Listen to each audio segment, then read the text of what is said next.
नमस्कार, candid conversations में आपका स्वागत है। हमारे साथ प्रोफेसर अभय दुबे सर मौजूद हैं। सर, बहुत स्वागत है आपका। सर, जो इस समय ताजा हालात हैं देश के, उसमें सबसे बड़ा मुद्दा है पाकिस्तान का जो हमला था पहलगाम में। उसको 15 दिन बीत गए हैं और आप इतने दिनों में देखें तो मतलब बातें तो बहुत सारी हुई, मीटिंग चल रही है, चैनल्स को छोड़ दें, लेकिन जो अभी तक मुझे समझ में आ रहा है कि शायद भारत कोई बड़ी चुनौती नहीं खड़ी कर पाया है पाकिस्तान के सामने। छोटे मोटे इंडस वाटर ट्रीटी को लेकर के कुछ उन्होंने पानी वानी रोका, लेकिन कुछ चैनल्स को बैन किया, लेकिन ऐसा लगता नहीं है कि वो कुछ ऐसा परेशान कर रहा है पाकिस्तान को। इधर सर एक नया पैतरा अपनाया गया कि कल 7 मई को सुना है कि किसी टाइम पे सायरन बजेगा, युद्ध की मॉक ड्रिल होगी। और चूंकि हमने तो कभी, हम लोग जहां पे रहते हैं गैंगेटिक प्लेन्स पे, वहां कोई ऐसी ना आपदा कभी आती है, ना भूकंप, ना बाढ़, ना युद्ध, तो हमें तो पता नहीं कि सायरन बजेगा तो क्या करना है, खटिया के नीचे घुसना है कि चौकी के नीचे घुसना है।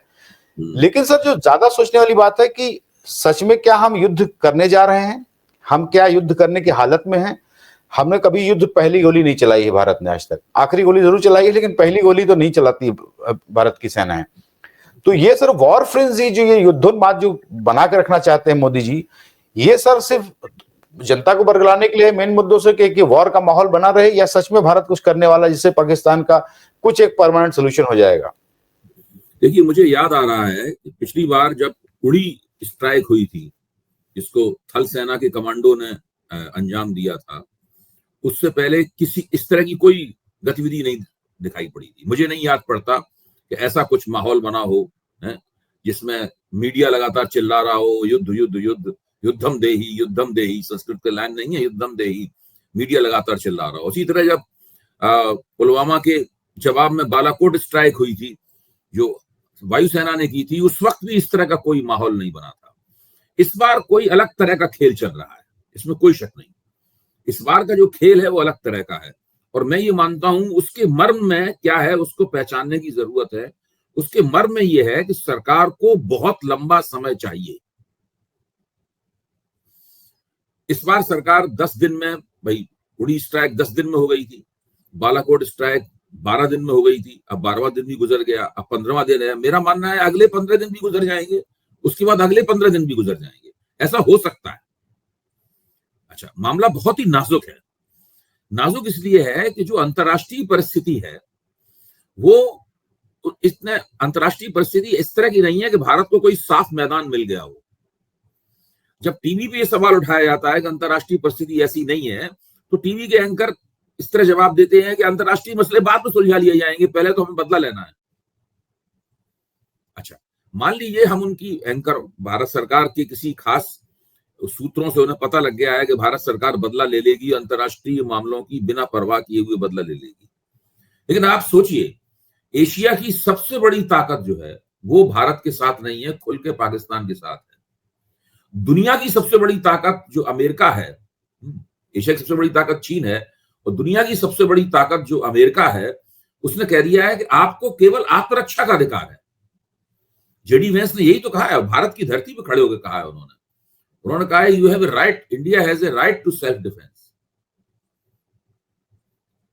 अच्छा, इसका मतलब वही है जो मैं अक्सर आजकल कहता हूं सभी जगहों पर, कि आपको चांटा मारा गया है, बदले में अगर आप गोली मारेंगे तो उसको उचित नहीं माना जाएगा। तो ये एक ऐसी स्थिति है कि भारत युद्ध न, अंतर्राष्ट्रीय स्थिति तो कतई इजाजत नहीं देती कि भारत किसी बड़े पैमाने पर युद्ध में जाए। दूसरे, मुझे नहीं लगता है कि रक्षा, अब इन चीजों के कोई सबूत नहीं होते हैं, लेकिन हम लोग विश्लेषण कर सकते हैं, अंदाजा लगा सकते हैं। हम लोगों के अंदाजे सही भी साबित हो सकते हैं, आधे सही साबित हो सकते हैं, पूरे गलत साबित हो सकते हैं। ये पहले एक डिस्क्लेमर है, इसको फाइल करते हुए मैं अपनी बात कह रहा हूं। रक्षा सेनाओं की तरफ से मुझे नहीं लगता कि ऐसा कोई सरकार को ठोस बात कही जानी चाहिए। मैं ये नहीं कह रहा हूं अच्छा रक्षा सेनाओं ने कही है, मैं वो सतर्कता पूर्वक अपनी बात कह रहा हूं। कही जानी चाहिए कि आप आदेश दीजिए, हम पाकिस्तान पे अभी हमला कर देंगे, हम पीओके को अपने में मिला लेंगे, पाक ऑक्युपाइड कश्मीर को। उसकी वजह है कि हमारी रक्षा सेनाओं की जो तैयारी है वो तैयारी बहुत जिसे कहते हैं ना, ये वॉर रेडी परिस्थिति नहीं है। और ऐसा सबके साथ होता है। जब वो तो बहुत मशहूर घटना है, जब इंदिरा गांधी ने मानेक शाह से कहा कि आप मार्च में हमला कर दिया, मार्च में युद्ध कर दीजिए, तो अब मानेक शाह ने कहा नहीं, मैं नहीं करूंगा मार्च में। तो इंदिरा गांधी ने कहा क्यों? उन्होंने कहा आप जोर डालेंगी तो मैं इस्तीफा दे दूंगा। फिर इंदिरा गांधी का इस्तीफे की बात मत कीजिए, तो फिर मानेक शाह ने युद्ध दिसंबर में शुरू किया। इस बीच में सरकार ने, फौज ने मिलकर जितने भी युद्ध के लिए संसाधन होते थे, उन संसाधनों को जुटाया। अच्छा, तब के जमाने से, 71 के जमाने से अभी तक परिस्थितियां बहुत बदल चुकी हैं। सर एक बात जरा मैं और बीच में जोड़ दूं। जब ये मानेक शाह वाला एपिसोड हुआ और इंदिरा गांधी ने कहा ठीक है आप तैयारी करिए और बारिश आने वाली है तो हम नहीं करते हैं, इसकी तैयारी करिए, लेकिन उससे ज्यादा जरूरी ये था कि मानेक शाह जो भी अपनी फौजों को मोबिलाइज कर रहे थे, उससे ज्यादा जरूरी ये था कि इंदिरा गांधी निकली विदेश यात्राओं पे और 11-12 देश उन्होंने विजिट किए और एक कूटनीतिक माहौल बनाया। रूस से एक ट्रीटी साइन हुई। वो ऐसा कोई एफर्ट तो नरेंद्र मोदी का दिख नहीं रहा है कि कोई कूटनीति की तैयारी चल रही हो। देखिए, सरकार किसी भी, मुझे नहीं लगता कि सरकार, देखिए ठंडे दिमाग से इन बातों पे सोचना चाहिए। टीवी के ऊपर तो टीआरपी बटोरने के लिए गर्मा गर्म राष्ट्रवाद परोसा जा रहा है, मतलब गर्मा गर्म भाप उड़ाता हुआ राष्ट्रवाद परोसा जा रहा है। लेकिन अगर युद्ध होगा तो आप समझ लीजिए हम सब, पूरा देश का सम्मान दांव पर है, पूरी अर्थव्यवस्था दांव पर है, हम सब लोग दांव पर लगेंगे। हम अपने, जरूरत पड़ेगी तो हम लोग अपनी आमदनी में से सरकार को अनुदान देंगे युद्ध लड़ने के लिए, योगदान करेंगे, उसके बाद तो सब कुछ होगा ही। अब इसमें बहुत सारे मसले हैं। अच्छा, मान लीजिए युद्ध या छोटा मोटा कोई युद्ध होता है, उसके अंदर जो अनाप शनाप धन खर्च होगा, बड़े पैमाने रुपया खर्च होगा, क्या उसकी जड़ में सरकार की सुरक्षा चूक नहीं है? तो कौन इसकी जिम्मेदारी कौन लेगा? ये एक बहुत बड़ा सवाल है। नहीं सर, मेरा सवाल ही जो मैं समझना चाह रहा हूं कि ये आखिर जो बेसिक क्वेश्चन है वो जिससे पीछे छूट जाए कि सुरक्षा में चूक क्यों हुई, आपकी सरकार वहां पे, आपके एलजी के अंडर में सारी सिक्योरिटी, कश्मीर, वहां पहलगाम का हमला क्यों हुआ, इस क्वेश्चन पे इतनी मिट्टी डाल दो, एक इतना बड़ा वॉर फ्रेंजी क्रिएट करो कि लोग वो भूल ही जाएं और अब लगे लोगों को हाँ बस कुछ होने वाला है। रोज कुछ बड़ा होने वाला है। आप जो कह रहे हैं उससे सहमत होती हुई मैं कह रहा हूं, इसमें कैश 22 सिचुएशन, वो परिस्थिति ये है कि ठीक है, आप सुरक्षा चूक का कोई सवाल ना उठाए और जनता के मन को परेशान ना करे, जनता कहीं उस सवाल को ना पूछने लगे, इसके लिए आप युद्धोन्माद पैदा कर रहे हैं। लेकिन जब आप पूरा मीडिया युद्धम देही कह रहा है, पूरा मीडिया, तो युद्ध तो उसको देना पड़ेगा, कोई ना किसी रूप में, बड़े रूप में ना सही, छोटे रूप में ना सही, पूरा ना सही, आधा सही, चौथाई सही, एक तिहाई सही, युद्ध तो देना पड़ेगा। अभी हमारे रक्षा मंत्री राजनाथ सिंह जी ने क्या कहा? उन्होंने कहा कि जनता जो चाहती है वही होगा, यही तो उनके शब्द थे। अच्छा, ये सब चीजें जो है ना सरकार के लिए, मीडिया, रक्षा मंत्री का वक्तव्य, ये सब, और खुद प्रधानमंत्री के कुछ वक्तव्य हैं जो उन्होंने मन की बात में दिए या बिहार की रैली में उन्होंने दिए थे वक्तव्य, वो पूरी तरह माहौल बना रहे हैं कि भाई युद्ध का कोई ना कोई रूप घटित होगा। अच्छा, अब कब घटित होगा, लोग उसका कब, कितने बार आप मॉक ड्रिल करेंगे, कब तक आप ये बयान देते रहेंगे, छाती ठोक ठोक के कहते रहेंगे कि हम बहुत कड़ा सबक देंगे, कितने बार मीडिया में दिखाया जाएगा कि कोई थल सेना अध्यक्ष, वायुसेना अध्यक्ष, नौसेना अध्यक्ष आया, उसने प्रधानमंत्री के साथ में चर्चा की और रिपोर्ट दी प्रधानमंत्री को। कब तक ये सब नजारे बनाए जाते रहेंगे, कब तक माहौल बनाया जाता रहेगा? इसमें एक सीमा ऐसी आएगी कि पब्लिक ये पूछने लगेगी, अपोजिशन जो आज सरकार के साथ खड़ा है अनंत काल तक नहीं खड़ा रहेगा। ऐसा थोड़ी ना कि अपोजिशन अनंत काल तक इनके सरकार के साथ खड़ा रहेगा। फिर पूछने लगेगी कि भाई कुछ हो ही नहीं रहा है, क्या हुआ, क्या नहीं हुआ, कब तक आप ये करते रहेंगे? तो ये एक बहुत बड़ा, और सरकार को मुझे लगता ये है कि ये एक ऐसा मसला है, इसमें काफी समय चाहिए। इस हायतोबा जो हिंदुस्तान में मची हुई है, युद्धम देही हो रहा है हिंदुस्तान में, पाकिस्तान बहुत सतर्क है।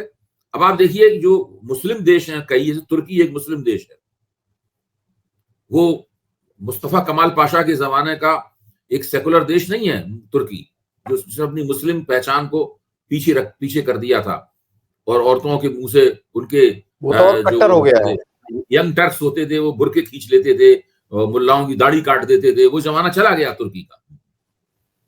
तो अब तो तुर्की के विमान जो है, हरकुलिस विमान, वहां पर कराची के हवाई अड्डे पर उतर रहे हैं। जी पाकिस्तान तो कमजोर देश है, आज ही अखबार में पहले पन्ने में खबर है, पाकिस्तान कमजोर देश है, लेकिन वो जो जितनी कोशिश कर रहा है वो अपना सब असबाब जमा कर रहा है, क्योंकि उस भारत का वजूद इसमें दांव पे नहीं लगा हुआ है, भारत सरकार का वजूद दांव पे लगा हुआ है। असल में भारत का वजूद दांव पे नहीं लगा हुआ है, भारत सरकार का वजूद दांव पे लगा हुआ है, और पाकिस्तान का पूरा वजूद ही दांव पे लगा हुआ है। पाकिस्तान की तो दुर्गत हो जाएगी, खत्म हो जाएगा पाकिस्तान एक देश के तौर पर, अगर कुछ जैसा 71 में हुआ था उस किस्म की घटना हो गई तो ये, और इसमें मैं नहीं मानता हूं कि भारत का वजूद दांव पे लगा हुआ, मैं कह रहा हूं, लेकिन मोदी सरकार की पूरी साख, उनकी जो पूरी दावेदारी, स्वयं नरेंद्र मोदी की जो माचो एक मर्दाना इमेज उन्होंने छवि बनाई है 56 इंच के सीने वाली, ये तमाम चीजें दांव पे लगी हुई हैं। हम नहीं चाहते कि उनकी साख खत्म हो इस प्रश्न के ऊपर, कम से कम मैं चाहता हूं कि पराजय हो तो वो आर्थिक सामाजिक मुद्दों के ऊपर पराजय हो। मैं नहीं चाहता कि भारत के सम्मान को ठेस लगे और उससे उनकी पराजय हो, बिल्कुल,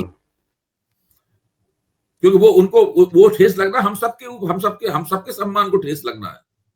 अच्छा, आप इस बात को लेकर भाई हमने चनाब का पानी रोक दिया है, अब 4-5 दिन में वहां की पंजाब की जनता जो है वो एक एक बूंद पानी के लिए तरस जाएगी।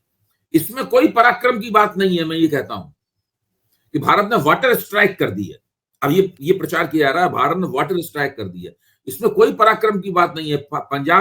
पंजाब की जनता, पाकिस्तान की जनता भारत का निशाना नहीं है।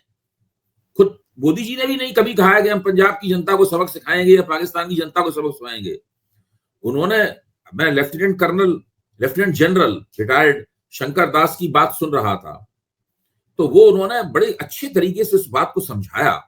उन्होंने कहा, देखिए मोदी जी ने 3-4 लक्ष्य दिए हैं जनता को, तो उन्होंने कहा, वो बहुत बड़े रक्षा विशेषज्ञ हैं, उन्होंने कहा 4 लक्ष्य दिए हैं। पहला लक्ष्य ये दिया है कि आतंकवादी ठिकानों को नष्ट किया जाए, आतंकवादियों के कमांडोज को मारा जाए, आईएसआई को सबक सिखाया जाए और जनरल मुनीर को सबक सिखाया जाए।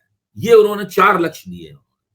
अच्छा, अब ये 4 लक्ष्यों में पहले 2 लक्ष्य जो हैं, ये अपेक्षाकृत ज्यादा आसान है कि आप पाक ऑक्युपाइड कश्मीर में कोई मिसाइल मार के या कोई ड्रोन के जरिए फायरिंग करके या कोई अत्याधुनिक किस्म की जो नई तकनीकें बन गई हैं, जो कि उड़ी स्ट्राइक या बालाकोट स्ट्राइक के जमाने में नहीं थी हैं, उनके जरिए आप कुछ आतंकवादियों को नुकसान पहुंचा दें और उनके 1-2 सरगनाओं को मार दें, ये तो हो सकता है। लेकिन आईएसआई को नुकसान पहुंचाना, जनरल मुनीर को नुकसान पहुंचाना, ये अपेक्षाकृत कठिन काम है बहुत। अब ये सब किस तरह होंगे, क्या होंगे, इसके लिए भारत के पास क्या तैयारी है, जहां तक हमारी रक्षा सेनाओं का सवाल है, उसके बारे में अब सारे देश में प्रचलित हो गया है कि हमारी थल सेना के पास 1,80,000 फौजी कम है। इस बात का कोई खंडन भी नहीं किया गया। जब लेफ्टिनेंट जनरल बख्शी जी ने यह आरोप लगाया, तो इस बात का कोई भी थल सेना की तरफ से खंडन नहीं आया। इसके बाद ये तो खुद उन्होंने ही, वायुसेना प्रमुख ने ही कहा है कि भाई हमारे पास 1,000 लड़ाकू विमान कम है, कमी हो गई है, सारे पुराने लड़ाकू विमान जो हैं वो फेजिंग आउट के स्टेज में हैं। तो ये जो स्थिति बताती है, मुझे नहीं लगता कि बहुत ज्यादा भारत सरकार जो है बहुत सुविधाजनक स्थिति में है। भारत सरकार दिक्कत में है, और एक सर युद्धोन्माद फैलाया जा रहा है, दूसरी तरफ आप उस युद्धोन्माद की मांग को पूरा करने की बहुत अच्छी स्थिति में नहीं दिख रहे। मैं सर जो बात सोच रहा था कि पहलगाम घटना का न्याय मांगने की जगह जो ये युद्धम देही वाला एक फ्रेंजी मीडिया ने क्रिएट किया हुआ, आपको याद हो तो जब अतीक अहमद साबरमती आश्रम से 2 बार लाया गया है प्रयागराज, तो बाकायदा लाइव कवरेज चल रहा था, अब गाड़ी पलटेगी, और आप देखिए तो सरकार ने यील्ड किया उस पे, और ऑन कैमरा हेडशॉट मरवा दिया, उसको मारा गया, उसको गोली, और वो लाइव कैमरे पे चला। तो कई बार मुझे लगता है कि वो जो मांगते हैं वो उनको परोसती है सरकार। और मान लिया कि सर्जिकल स्ट्राइक जो है ना वो बहुत ही लिमिटेड होती है, कोवर्ट ऑपरेशन गए 1.5 घंटे में आपने कहीं कुछ बम गोली गिराया या किसी को गोली मारी और वापस आ गए। लेकिन अगर आप छोटा भी शुरू करते हैं, जहां पे आप एलओसी क्रॉस करें या बॉर्डर क्रॉस करें, तो क्या सर ये कंट्रोल डेटोनेशन टाइप होगा कि गए और 2-4 दिन में खत्म हो गया? फिर तो ये वो क्या रूप लेगा, कहाँ एस्केलेट करेगा, ये तो हम भी नहीं जानते हैं। तो ऐसा तो नहीं कि मीडिया को पिछली जो सर्जिकल स्ट्राइक हुई थी उसका मोदी जी को राजनीतिक लाभ मिल गया, ये सही बात है, क्योंकि वो एकदम लोकसभा चुनाव से पहले हुआ था। लेकिन पाकिस्तान को उससे कोई सबक मिला हो, इसको दुनिया में ऐसा कोई नहीं मानता लगता। नहीं ना। पाकिस्तान का तो कहना था कि आप कबूतर और कौवे मारने आए थे। हाँ, वो तो कह रहा कुछ दरख्त गिरे हमारे यहाँ, आप लोग आए थे, पता नहीं हाँ किसको मार के चले गए। कुछ आपने कुछ किया कराया नहीं। तो पाकिस्तान लगातार डींगे मारता रहा, लगातार शेखियां भगाता रहा पाकिस्तान। अब लेकिन 71 के वार के बारे में पाकिस्तान शेखी नहीं भगाता, क्योंकि वो तो पाकिस्तान के 2 टुकड़े हो गए उस वक्त। सवाल यह है कि पाकिस्तान को आप किस तरह का सबक सिखा पाएंगे। इस वक्त जो माहौल बना दिया है, और इस माहौल बनाने में सरकार समर्थक मीडिया का ही बहुत बड़ा योगदान है। बिल्कुल, बहुत बड़ा। हाँ, तो हमारे आपके जैसे लोगों के ऊपर तो प्रतिबंध लगाने की कवायद जारी है, तरीके ढूंढे जा रहे हैं हाँ, कैसे मैं उस पर भी आ रहा हूँ सर। अभी आपने निशिकांत दुबे वाली उसकी बात कही, तो वो हम लोग तो किसी भी दिन हो सकता है कि हम और आप इस तरीके से बात ना कर पाए। बिल्कुल नहीं, मैं उस पर ही आ ही जाता हूं। बल्कि कल क्या हुआ है कि एक जो पार्लियामेंट्री कमिटीज होती हैं बहुत सारी, उसमें एक standing committee on information technology है, जिसके चेयरमैन निशिकांत दुबे हैं। अब निशिकांत दुबे जी को बहुत सारी समस्याएं हैं, लोगों से कुछ न कुछ बोलते ही रहते हैं। अब आपको याद होगा अभी जो है वो 4 PM जो एक हमारा लखनऊ का ही चैनल है संजय शर्मा जी का, उनका चैनल ऐसे अब्रप्टली बंद किया गया बिना कोई कारण बताए। सुबह सुबह में लगा कि हम आपका चैनल बंद कर रहे हैं क्योंकि आपका कुछ नेशनल सिक्योरिटी पे खतरा है, ऐसा सरकार ने हमें कहा, यूट्यूब ने बोला। कोई कारण नहीं, कोई नोटिस नहीं, कोई कुछ नहीं। कल सुप्रीम कोर्ट में खैर थी, इशू नोटिस हुआ है, देखते हैं। मुझे उम्मीद है कि रिलीफ जरूर मिलेगी सुप्रीम कोर्ट से उनको, लेकिन हम सब लोग के ऊपर वो आफत आ रही धीरे धीरे।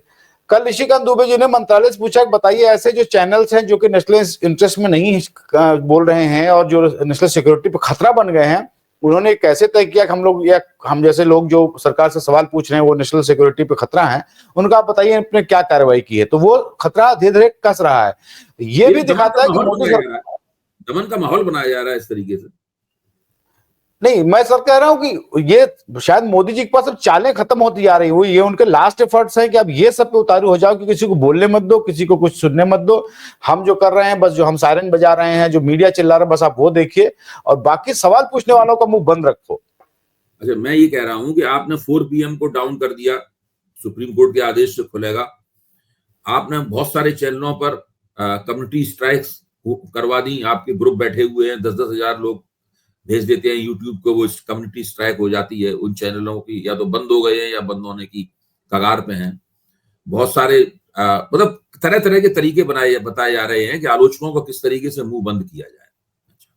चलिए एक बार हम फर्ज कर लें कि आलोचकों का आपने 10, 15, 20 दिन में, महीने भर में पूरी तरीके से मुंह बंद कर दिया। केवल आपके समर्थक बोल रहे हैं, समर्थकों का मुंह खुला हुआ है, आलोचकों का मुंह बंद हो गया। आप कल्पना कर लीजिए इस परिस्थिति की। अच्छा, इसके बाद क्या होगा? क्या इससे पाकिस्तान सबक सीख लेगा? इससे पाकिस्तान को सबक सिखाने के लिए तो आपको ठोस कार्रवाई करनी पड़ेगी। बिल्कुल। अच्छा, और अंततः जनता के बीच में विपक्ष जाएगा। विपक्ष हमेशा आपके साथ नहीं खड़ा रहेगा, विपक्ष जाएगा, विपक्ष जनता से कहेगा कि भाई सरकार ऐसा कर रही, सरकार ऐसा करने में नाकाम हुई है। उन 26 लोगों का लहू जो कि आतंकवादियों ने वहां पे बहाया है, धीरे धीरे सरकार उसकी जिम्मेदार बनती चली जाएगी अगर सरकार ने पाकिस्तान से जल्दी ही पर्याप्त बदला नहीं लिया। और वो बदला बालाकोट स्ट्राइक या उड़ी स्ट्राइक से अलग तरह का होना चाहिए। वो वास्तव में पाकिस्तान उससे आहत होना चाहिए, पाकिस्तान को चोट लगनी चाहिए, पाकिस्तान इतनी चोट लगनी चाहिए कि वो बिलबिला जाए। अगर ये नहीं होगा तो परिस्थितियां धीरे धीरे विषम होती चली जाएंगी।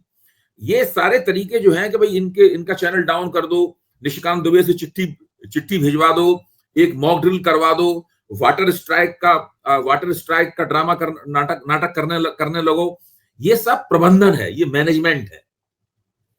ये ठोस गतिविधि नहीं है, ठोस कार्रवाई नहीं है। अभी तो सरकार का मैनेजमेंट चल रहा है हर चीज जो जरा विरोध आ रहा है इसको प्रबंधित करो, इसको धमकी मारे चुप करा दो, इसके ऊपर कम्युनिटी स्ट्राइक कर दो।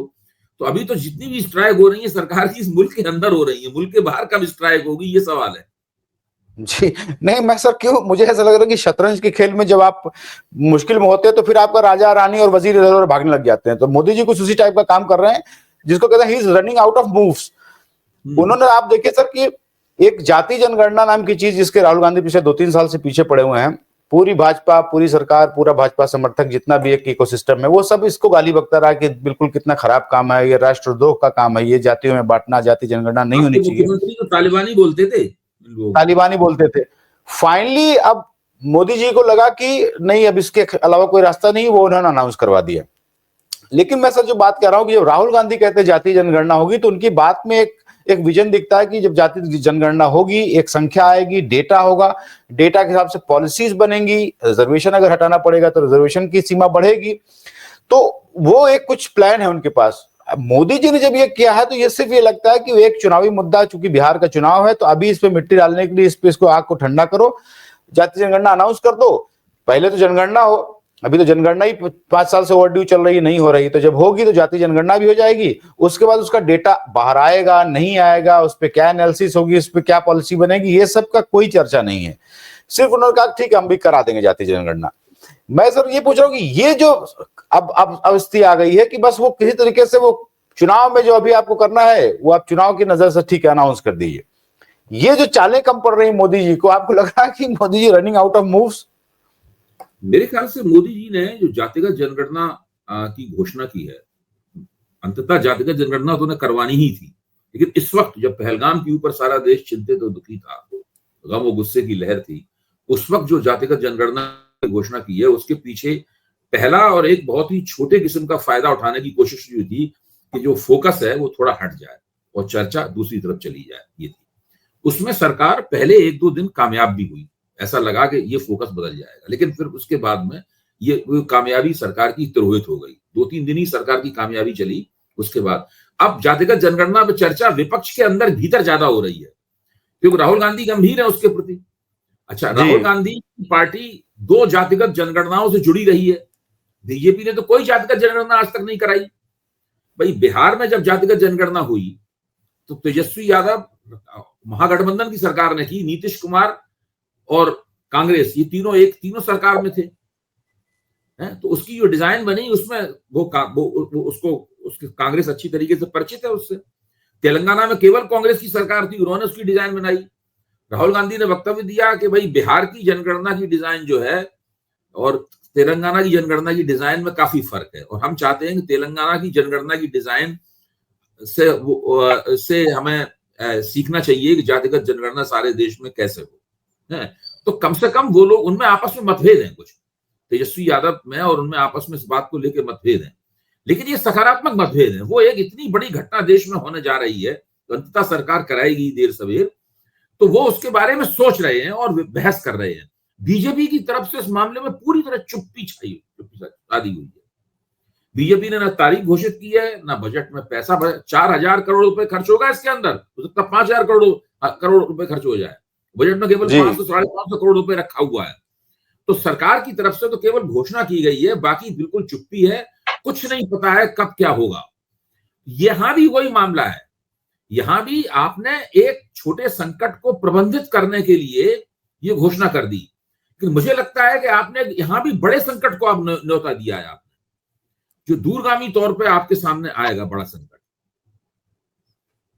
अब तो जिसे कहते नहीं कि ये सरकार एक थोड़ी सी कोई दिक्कत आती है, उसको प्रबंधित करने के लिए कोई कदम उठाती है, उससे उसके गर्भ से दूसरी दिक्कत निकलती है। ये सरकार इस प्रकार के चक्रों में फंसी हुई है। जी नहीं सर, ये जो सारी ये बातें हैं वो शायद सिर्फ इसलिए है कि अभी कुछ दिन इस माहौल को ऐसे बना कर रखो, जो बेसिक सवाल है वही न पूछे जाएं। जो पहलगाम में हुआ, वॉर फ्रेंजी बनाओ, वो कैसे सकता है कि बेसिक सवाल न पूछे जाएं? आप बेसिक सवाल आम जनता ऐसे जैसे हम लोग बोलते हैं उस तरह आम लोग नहीं बोलते। उन लोगों के दिमाग में किसने झांक के देखा है? आम लोग जो हैं, जो वोटर है, आम लोग है, नहीं जो भाजपा समर्थक वोटर नहीं है, कांग्रेस समर्थक वोटर नहीं है, लेकिन वोटर है, और ऐसे ही वोटर ज्यादा होता है संख्या में। पार्टी समर्थक लोगों की संख्या तो कम होती है उसमें। तो उसके दिमाग में क्या चल रहा है, सवाल ये है कि हमारे पास वो कौन सा बैरोमीटर है जिसके जरिए हम नाप लें उसके दिमाग का तापक्रम क्या है? हमारे पास चुनाव ही है। हाँ, वो चुनाव के वक्त पता चले, वो चुनाव के वक्त पता चलेगा। आप देखिए 2024 का लोकसभा चुनाव जो था उससे पहले तो सब लोग इस बात पे एकमत थे कि भाई बीजेपी के खिलाफ कोई मुकाबला ही नहीं है, बीजेपी तो एक तरफा जीतने जा रही है। यानी हमारे मित्र हैं, एक पुराने वरिष्ठ पत्रकार हैं, जनसत्ता में भी हमारे साथ काम करते थे, आप भी उन्हें जानते हैं।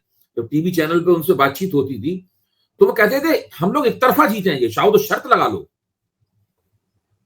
तो मैं तो शर्त मत लगाता नहीं हूं इस मामले में, मैं चुप रह जाता था, नहीं ठीक है देखा जाएगा नतीजा जब आएगा तो। उसके बाद क्या हुआ कि जब जनगणना जब वोटों की गिनती होने लगी तो वो 1-1:30 बजे वहां से चले गए अपने आप चुपचाप, पता ही नहीं चला कि वो कहां चले गए, क्योंकि वहां पर लगातार बीजेपी की सीटें घट रही थी। तो उनको शर्मिंदगी भी हुई, अफसोस भी हुआ होगा और चिड़ भी पैदा हुई होगी मन में, वो वहां छोड़ के चले गए वहां से। ये नहीं कि शाम तक टिके रहते और हम लोगों के साथ विश्लेषण करते। हार हुई है तो हार के कारणों का विश्लेषण कीजिए भाई, यही तो एक राजनीतिक समीक्षक का काम है। जरूरी थोड़ा ना है कि हमारे मन का चुनाव नतीजा हो तभी हम टिके रहें। लेकिन वो चले गए। ये मतलब इन लोगों की ये स्थिति है, ये लोग हार की संभावनाओं और अंदेशों से काफी डरे हुए हैं। मुझको तो संघ के लोगों ने, अंदरूनी लोगों ने बताया भी है कि यहाँ सबसे बड़ा डर है कि सत्ता किसी हाथ से न निकल जाए, क्योंकि सत्ता हाथ से निकल जाएगी तो जिस डंडे से ये लोगों को पीट रहे हैं उसी डंडे से इनकी पिटाई शुरू हो जाएगी, क्योंकि नजीरें तो यही बना रहे हैं। तो ये सरकार बहुत छोटे छोटे संकटों के, और मतदाता क्या सोच रहा है ये एक बहुत बड़ी बात है। मतदाता के दिमाग में सरकार की विफलताएं, मतदाता हमारी आपकी तरह अखबार में लेख नहीं लिखता, सोशल मीडिया पे नहीं बोलता, टीवी पे नहीं बोलता, आपस में राजनीतिक बहस मोबाइल से नहीं करता मतदाता, लेकिन उसके दिमाग में सरकार की विफलताएं जमा होती रहती हैं और वो अपनी जो गरीबी है, उसकी जो बेरोजगारी है, उसकी जो अधिकारहीनता है, उसकी जो बेचारगी है, वो उसके आलोक में, उसकी रोशनी में देखता है कि सरकार क्या कर रही है। मोदी जी मंच पर कितनी भी डींगे मारते रहे, कितनी भी बड़ी भीड़ उन्हें सुनने के लिए वहां मौजूद हो, कितने भी लोग मोदी मोदी चिल्लाते रहे, इससे मतदाता के ऊपर कोई असर नहीं पड़ता। ये लगभग बिल्कुल तय हो गया है। ये इन नजारों से मतदाता प्रभावित नहीं होता। ये सरकार जो प्रबंधन कर रही है, हमने वाटर स्ट्राइक कर दी, हमने ये कर दिया, हमने वो कर दिया, आइए मॉक ड्रिल सब मिलकर करें, इससे कुछ भी नहीं होने वाला है। केवल शहरी मध्य वर्ग का एक हिस्सा जो पहले से ही भाजपा के पक्ष में है, भाजपा ये सब नाटकबाजी ना करे तब भी वो भाजपा के पक्ष में है, वही उससे प्रभावित होता है। आम लोग इससे प्रभावित नहीं होते क्योंकि उनकी जीवन स्थितियां बिल्कुल अलग तरह की हैं और ये सरकार उनकी जीवन स्थितियों में किसी भी किस्म का संशोधन करने में नाकाम रही है। जी सर, आज के लिए इतना ही। बहुत बहुत धन्यवाद। और दर्शकों से कहना चाहूंगा कि कल एक मॉक ड्रिल होगी सिविल डिफेंस की, सायरन बजेगा, शायद ब्लैकआउट भी होगा, तो सीखिए, ट्रेनिंग की तरह लीजिए। हमने कभी इस टाइप की ट्रेनिंग की नहीं है, लेकिन हम युद्ध के पक्षधर नहीं, हम चाहते हैं कि युद्ध ना हो, क्योंकि युद्ध से कोई सोल्यूशन नहीं निकला है। कोई शेर है सर की जंग तो खुद एक मसला है, क्या किसी मसले का हल देगी? नहीं, तो जंग से कोई बात और जोड़ दूं जो मैं कहना भूल गया इसमें बीच में, माफ कीजिए जी। हिंदुस्तान में मॉक ड्रिल इस तरह से करवाने का एक मतलब ये भी निकलता है कि पाकिस्तान भारत के ऊपर हमला करने वाला है। हाँ, मतलब तो हम उसकी तैयारी कर रहे हैं। आएंगे पाकिस्तान, भाई मॉक ड्रिल क्यों होती है जंग के लिए? भाई अंधेरा हो जाएगा, ये सब होगा, लोग रोशनी ना करें ताकि पाकिस्तान के विमानों को अटैक करने के लिए निशाना ना मिले। क्या वास्तव में इस तरह की स्थिति है? आप सोचिए, सरकार इस बात को करके क्या करना चाहती है? क्या वो जनता के दिमाग में बैठाना चाहती है कि पाकिस्तान भी हमला कर सकता है? यानी अगर भारत पाकिस्तान के खिलाफ कोई कार्रवाई करेगा तो पलट के पाकिस्तान भारत के ऊपर हमला कर सकता है। इस तरह की मॉक ड्रिल का क्या मतलब हुआ? 65 के वार में इस तरह की मॉक ड्रिल्स होती थी, 71 के वार के जमाने में इस तरह की मॉक ड्रिल्स होती थी, मुझे याद है अच्छी तरह। मैं आप लोगों से उम्र में सीनियर हूं, मैंने कम से कम मेरी स्मृतियों में मैं स्कूल में पढ़ता था जब 65 का युद्ध हुआ था, है? और उसके बाद में 71 का युद्ध हुआ था, तब तो मैं इस्लामिया कॉलेज में पढ़ता था। जब बांग्लादेश बना था तो हम सब लोगों ने सड़कों में जुलूस निकाला था, उसमें या भुट्टो हाया के नारे लगे थे उसके अंदर जी। तो ये देखिए, ये मॉक ड्रिल जो है, मॉक ड्रिल क्या कहती है, जरा सोचने की बात है। जी, मैं सर, हम लोगों ने जो जंग देखी है वो करगिल देखी है, शायद करगिल भी पूरा युद्ध तो हुआ नहीं, तो उस समय तो ऐसा कोई ब्लैकआउट हुआ नहीं था जहां तक मुझे याद है। पिछली 2 स्ट्राइक्स में भी नहीं हुआ था, नहीं हुआ था। तो अब मतलब ठीक है, अब सरकार जो कर रही है वो कर रही है, आप इससे सीखे, सिविल डिफेंस की ट्रेनिंग है, और जंग लेकिन नहीं होनी चाहिए। हम ये जोर जोर से कहते रहेंगे आखिरी दिन तक कि जंग नहीं हो सकती, नहीं होनी चाहिए। जंग किसी मसले का हल नहीं है, जंग खुद एक मसला है। तो कश्मीर अगर सुधारना है, पाकिस्तान को सबक सिखाना, तो जंग उसका सोल्यूशन नहीं है, उसके लिए बात ही करनी पड़ेगी, उसका जो भी इलाज निकले। तो सर आज के लिए इतना ही। बहुत बहुत धन्यवाद, दर्शकों का भी बहुत बहुत धन्यवाद। Thank you so much.